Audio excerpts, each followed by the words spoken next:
Hey everybody, welcome in. Listen, go ahead and get settled, grab your tea. Today, the second session in this month's series, and I want to open with something a lot of you are probably living with right now, whether or not it's on your radar yet. Welcome to Wind Down Wednesday, y'all, second one of July. All right, so say you've spent this year doing the things you are supposed to do. Maybe you added more fiber, a green smoothie, a fiber supplement, more vegetables at dinner, because everyone from your doctor to your favorite wellness account tells you fiber helps with hormones. Maybe you're also on a GLP-1 and your fiber went up specifically to manage the GI side of that. Either way, you did the responsible thing, okay? And, you're still getting hit. The mood shift 5 to 7 days before your period that makes you snap at something that wouldn't normally upset you or normally register. The mid-cycle bloating and breast tenderness that shows up on a week that your app didn't flag. We're all using the apps, so you double check the calendar and it still doesn't add up. A stress reaction, a comment from a coworker, a delayed flight, something small that leaves you rattled over something you normally just shrug off. Here's what makes this particular pattern so disorienting.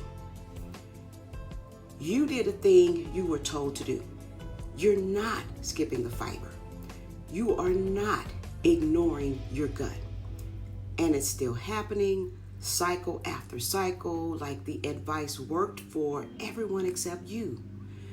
Now, you've probably even started second guessing whether it's really as bad as it feels, because on paper, you're doing everything right. And everything right not working doesn't have an obvious explanation waiting for it. Listen, if that's familiar, I want you to sit with something before we go any further. Fiber is doing real work in there. It's just not doing the work you think it's doing. And there's a second piece underneath it that fiber by itself was never built to reach. So that's what we're going to be talking about today. The estrogen-stuck pattern, and specifically what fiber alone misses. It's going to be good, y'all. Okay, so let's get into it. All right, let's start with what's actually supposed to happen to estrogen once your body is done using it. Because most of what gets said about the gut hormone connection skips this part entirely. When your liver finishes processing used estrogen, it attaches a molecular tag to it. This is called conjugation that marks it for exit. Tagged estrogen travels into your gut, and from there, it's supposed to leave with the rest of your waste. That's where fiber's job actually is. Fiber binds to that tagged estrogen in the gut and helps it escort it out. Real mechanism, real benefit. That part of what you heard about fiber and hormones, y'all, is true. Here's the part that gets left out. Certain bacteria in your gut, collectively, this is sometimes called the estrobolome, produce an enzyme called beta-glucuronidase. That enzyme can cut the exit tag back off the estrogen before it ever leaves. Once the tag's gone, that estrogen isn't waste anymore. It gets reabsorbed straight through the intestinal wall, back into your bloodstream, back into circulation, showing up again as if your body never finished processing it the first time. Two things determine how much of this happens. First, how much beta-glucuronidase activity your particular gut environment produces, which comes down to which bacteria are present in what proportion. Something that shifts over time with diet, medication, and stress, not something fixed from birth. Second, how long everything sits in your gut before it exits, because the enzyme needs contact time to do its work. The longer tagged estrogen sits in the gut, the more opportunities that enzyme that it gets to intercept it before the exit door. Okay? Think of it less like a single on-off switch and more like a dial that moves with what else is going on in your body. Okay? A course of antibiotics can shift it. A stretch of chronic stress can shift it. What you're eating and how consistently can shift it. That's actually useful news, even though it doesn't sound like it at first, because a dial that responds to inputs is a dial you can move deliberately once you know which direction is pointing and why. Estrogen clearance gets treated like plumbing sometimes. Something you flush over a weekend with a tea, a juice, or a few days of really clean eating. It isn't plumbing. Joni, I'm live. Go sit down on the sofa until I'm done, sweetheart. Y'all got kids. Y'all know what the deal is.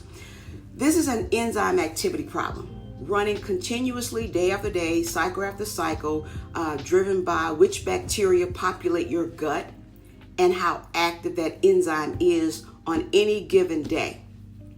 There's no version of this where a few days of really clean eating changes that underlying activity.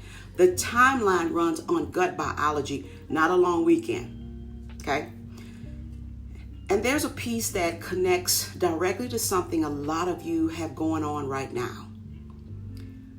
A number of you are on a GLP-1 medication. And one of the most well-documented effects of that class of medication is slower gut transit.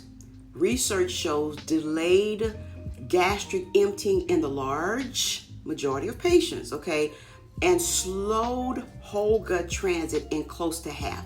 This is a documented sequence of how the medication acts on the nerves that control gut movement. And it's one reason, y'all, constipation is such a common experience on these medications. But slower transit means whatever's moving through your gut, and including that tagged estrogen fiber is trying to escort out, sits there longer, okay? I'm looking at my daughter over here. And the longer it sits, the more time beta-glucuronidase has to reach it before it exits. Researchers have connected slower intestinal transit in general to higher circulating estrogen. This isn't a claim about what the medication itself does to your hormones specifically, and it is not a reason, okay, to reconsider a decision that's between you and your prescriber. It's simply that the same slowdown nudging you toward more fiber for comfort may also be extending the window this enzyme has to work in. One more piece worth naming before we move on, because it comes up a lot within our online community. Standard hormone panels don't measure any of this directly.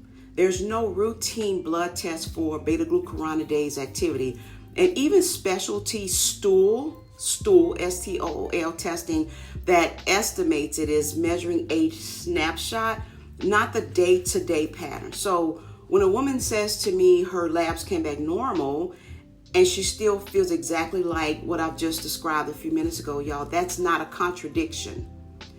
The panel itself, the panel simply is not built to see this particular mechanism. It's identified through the symptom pattern first, then addressed directly, which is exactly, y'all, why naming the pattern out loud the way we're doing it right now matters as much as any lab value would.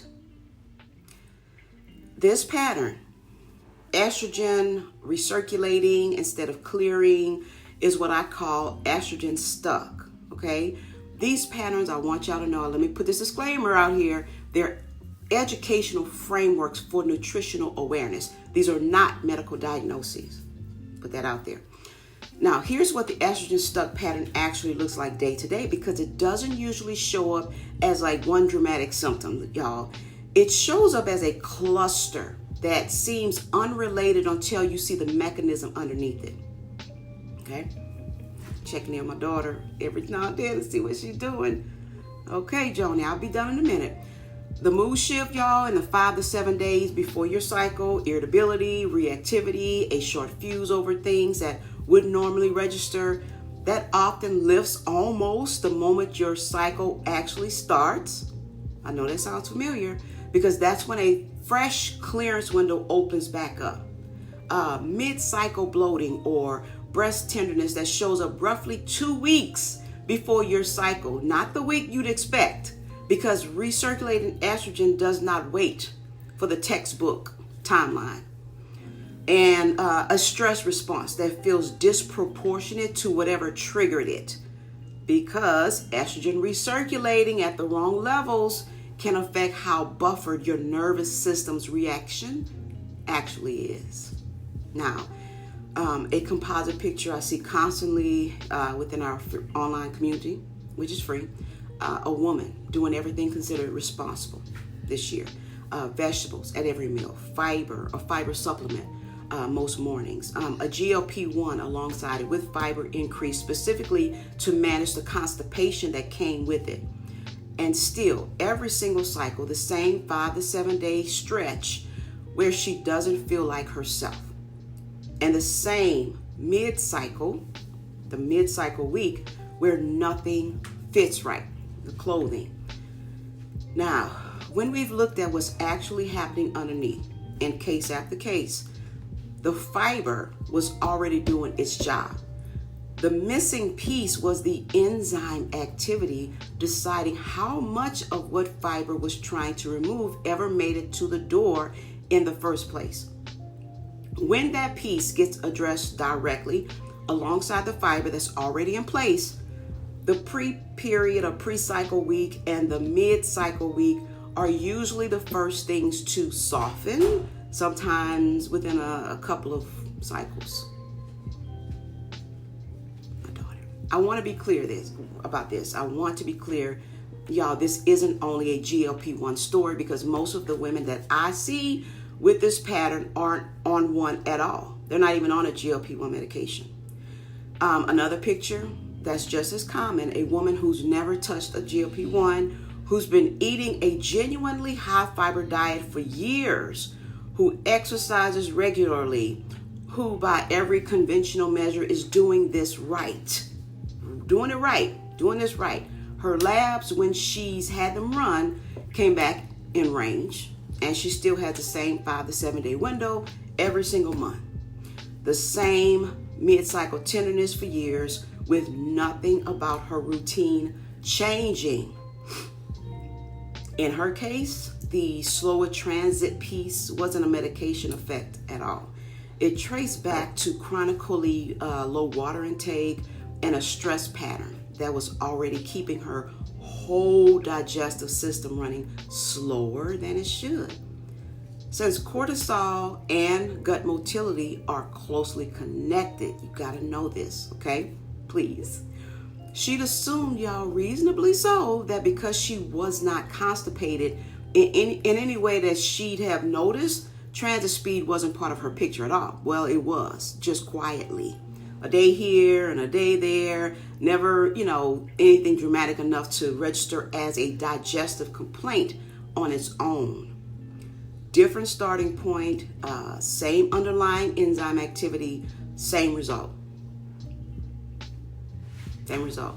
Now, that's the piece I want you to take from having two different pictures here. So whatever's slowing things down for you specifically, whether it's a medication, dehydration, stress, or something else entirely, the enzyme activity is the constant across all of it. And it's the piece almost nothing you read about fiber and hormones actually name. So, if you are sitting wherever you are, trying to place yourself in one of these two pictures, it doesn't actually matter which one you match. because the mechanism and the next step are identical either way. Either way. So what matters is this, y'all. Whether the 5 to 7 day window and the mid-cycle week are showing up on repeat, cycle after cycle, regardless of what's causing the slowdown underneath them. Okay? Now, some of you will recognize the GLP-1 picture specifically. Some of you will recognize the second picture or a version of it. A busy season, chronic underhydration, a stretch of high stress that never fully let up. A few of you might be looking at a mix of both. All three land in the same place. Both women were already doing real, worthwhile things for their gut, their weight, and their health, fiber included. Y'all, fiber is one piece of a two-piece system. And most of what gets said about hormones and digestion only ever mentions the one piece. Fiber is genuinely half of the solution here. It is not the whole of it. And this is the other half part. This is the other half, the part that general advice about eating for your hormones routinely leaves out. Diversity of fiber types matters more than total volume. Soluble fiber that's found in oats and flaxseed and legumes, it forms a gel-like substance in your gut that's particularly effective at binding tagged estrogen for exit. Insoluble fiber that's found in the skins of vegetables, whole grains, and wheat bran adds bulk and helps keep transit moving at a steady pace, which matters because we just spent the last stretch on why slower transit works against you, okay? Now, a lot of women who've added fiber this year added one type, usually through a single powder or a supplement, rather than the mix that actually supports both jobs at once, okay? Cruciferous vegetables like broccoli, cauliflower, Brussels sprouts, kale, arugula, they contain compounds including one that's called endo-3-carbinol. This supports your liver's estrogen processing pathways upstream of the gut piece entirely. That's a different lever than fiber pools, working earlier in the process rather than at the exit door. Now, in practice, that might look like swapping one side dish a few times a week. Roasted broccoli instead of a second starch. A handful of arugula in a salad instead of only spinach. Rather than trying to overhaul your life on your dinner or your lunch entirely, y'all. Just little small things, okay? Small, repeatable swaps outperform an ambitious plan that only lasts a week. Y'all know what I'm talking about, right? Hydration plays a bigger role in transit speed than most people account for. Especially relevant if you're managing GLP-1 related constipation, where slower transit is already part of the picture, or if, like the second picture I described a moment ago, chronic dehydration has been quietly slowing things down for years without you connecting it to your cycle, right? So let's do a simple gut check. This is a simple gut check. If your urine is consistently darker than pale straw across the day, that's usually a sign transit has room to speed up before anything else changes. And if stress, y'all, is part of your picture, it's worth knowing that your nervous system and your gut motility are directly connected. A nervous system running in a chronically activated state can slow transit on its own, independent of anything else going on, which is one more reason that this pattern often travels alongside the cortisol wire pattern that we covered, right? Often, estrogen-stuck and cortisol wire are going to be traveling together, rather than in isolation, okay? Now, a rough marker. Since I know a lot of you will ask, okay, commonly cited dietary guidance puts adult women's fiber intake around 25 to 30 grams a day, okay? That is worth confirming against current guidelines rather than treating as an exact, right? But for this pattern specifically, it's the mix of soluble and insoluble fiber, both. That matters more than hitting a single number. And most women that I talk to are getting the bulk of theirs from just one of the two categories. So you need both. You need both. So it's worth taking an honest look at which one you're missing before assuming the amount itself is the gap. Look at both. Look at what you're doing, okay? Y'all, but here's the honest limit of what I can hand you in this video. Bringing beta-glucuronidase activity back into a healthy range rather than just working around it, that depends on your specific gut microbial picture, and it needs to be sequenced correctly alongside everything else that your body is doing right now, okay? Bringing that enzyme activity back into range is the piece that my tri-shift protocol addresses first for this archetype. Sequence work, not a checklist item, y'all. You can add, today, because until it is addressed, more fiber and more cruciferous vegetables are working against an enzyme that's still cutting tags faster than they can clear. And I'll say the honest thing about timeline too. I'd rather you hear from me than get discouraged like 3 weeks in. Fiber and cruciferous vegetables on their own are a reasonable place to start. And some women do notice a modest softening within a cycle or two. But listen to me, y'all. If you've already been doing exactly that for months, the way both women in today's pictures had, and nothing has moved, that plateau is itself useful information. It's usually the sign that the enzyme activity piece that we talked about is the one that's still unaddressed, not a sign that you need to add still more fiber on top of what's already in place, okay? The useful thing to take from today is knowing which of the two pieces you're actually missing, not simply adding more of either one, which is exactly the sequencing idea we keep coming back to, right? Keep coming back to it. So I want to hear from you directly. I like to do this, okay? 2 things. I want you to drop them in the chat, in the comments as they come to you.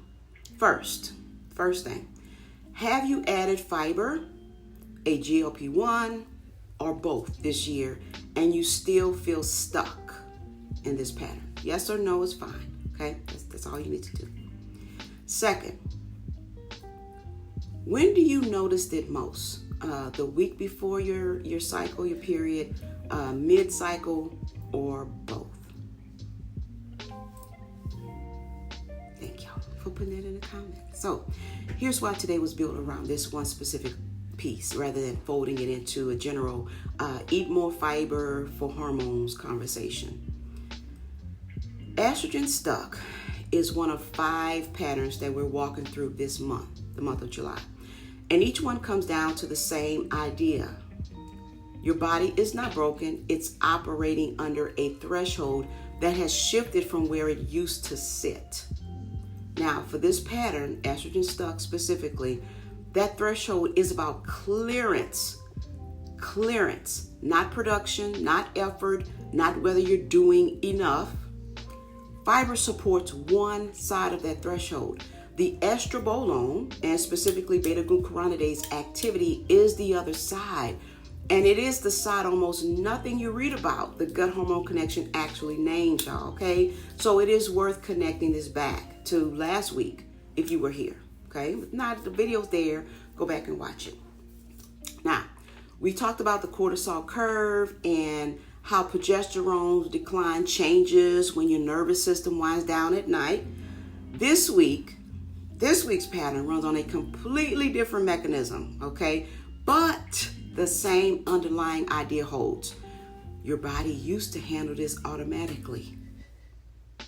It used to handle it automatically at a threshold that worked, let's say, around 32. It worked just fine, right? Well, that threshold has moved, and the tools that used to be sufficient on their own, fiber included, aren't reaching the whole picture anymore by themselves. And it's worth sitting with why this pattern is so easy to miss for so long. Fiber is genuinely good, widely recommended advice, which is exactly why it doesn't occur to most women or to most of what they read that good advice and complete advice are not the same thing. You did the responsible thing.